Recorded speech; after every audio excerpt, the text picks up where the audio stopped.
ملګرو دوستانو په نن ویډیو کې وزه تاسو ته د شاهین سریال اداکارې خدیجې په اړه لنډ ښایسته او جالبه معلومات درکړم.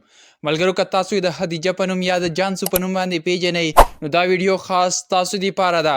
ملګرو په نن ویډیو کې به زه تاسو ته د دې ټولې ډرامې درښایم او د لایف زندګۍ په اړه به درته لږ معلومات درکوم. نو راځئ ملګرو ویډیو ډېره زیاته نه اوږدوم. څنګه چې تاسو ته پته ده چې جانسو په ډرامه کې کردار د یو پټې دندې ترسره کولو په هغه دنده کې ورسره پاشا هم شریک و. ملګرو تاسو ته څنګه چې پته ده چې دا د سیبو خور ده خو هیڅکله هم دا د سیبو خور نه ده. ټول معلومات به درته په دغه ویډیو کې درکوم.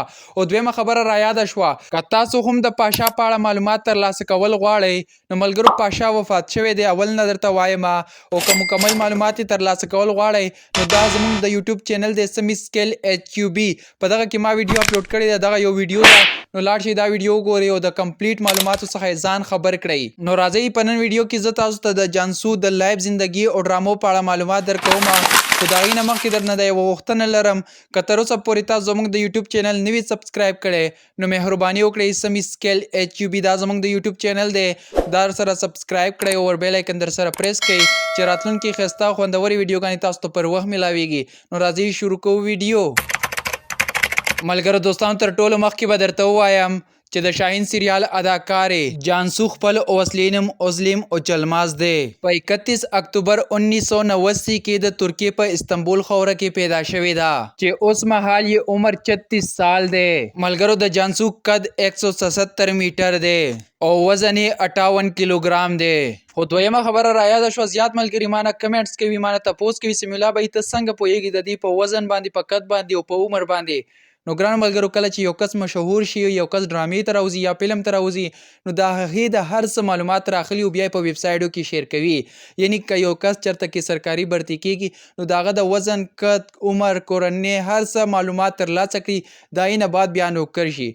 نو ملګرو کله چې تاسو په ډرامه فلم یا څه کې کار کوئ نو د ستاسو د هر څه معلومات پر راخلي او د هغې دپاره یو سمپل ساده ویب سایټ جوړ شي او په هغې کې دا معلومات شیر کېږي. نو دغسې زه د دغه ویب سایټو نه دا ټول معلومات راخلم او بیا یې له تاسو سره شیر کوم. نو راځئ ملګرو اوس درته د ډرامو په اړه معلومات درکوم او تاسو به شاید په دې باندې پوه شوي یئ چې زه د معلومات د کم ځای نه راخلم. نو په دغه خبره باندې که تاسو رسیدلی وئ نو په کمنټ کې راته لازم یس دغه رقم ولیکئ چې ماته پته ولګي چې تا ویډیو تر دغه ځای پورې وکته او زما په هره خبره باندې ته سیم ټو سیم پوه شوې. ملګرو دوستانو د جانسو د خاوند نوم اوزان یلدز دی. دی په ټولو څلورو ډرامو کې کار کړی دی. که تاسو هم ویډیو تر دغه ځای پورې کتلی وي او لیکل تاسو ته نه درځي صرف په کمنټ کې ماته 4 ولیکئ چې ماته پته ولګي چې تا ویډیو تر دغه ځای پورې وکته. راځه اوس یې درته د ډرامو نومونه درکوم سټیپ بای سټیپ یو یو نو نوم یې ځان سره یاد وساته چې نه ورک نشي.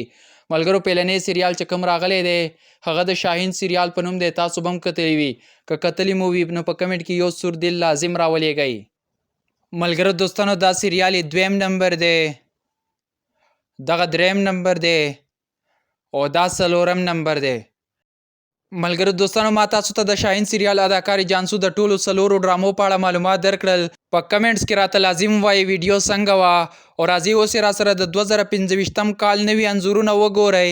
خو د هغې نه مخکې د یوه غوښتنه لرم که تر اوسه پورې تاسو زموږ د یوټیوب چینل نه وي سبسکرایب کړی نو مهرباني وکړئ سمی سکیل HUB دا زموږ د یوټیوب چینل دی دا سره سبسکرایب کړئ او بیل آیکن در سره پریس کړئ چې داسې خوندورې او ښایسته ویډیوګانې تاسو ته پر وخت میلاویږي. نو راځئ ملګرو اوس یې راسره د 2015 کال نوي انځورونه وګورئ. خو د هغې نه مخکې لازم یو خوندور کمنټ وکړئ چې راتلونکي ویډیو درته په کوم اداکار یا اداکارې جوړه کړم. نو راځئ اوس یې راسره د 2015 کال د یو څو انځورونه په سکرین وګورئ.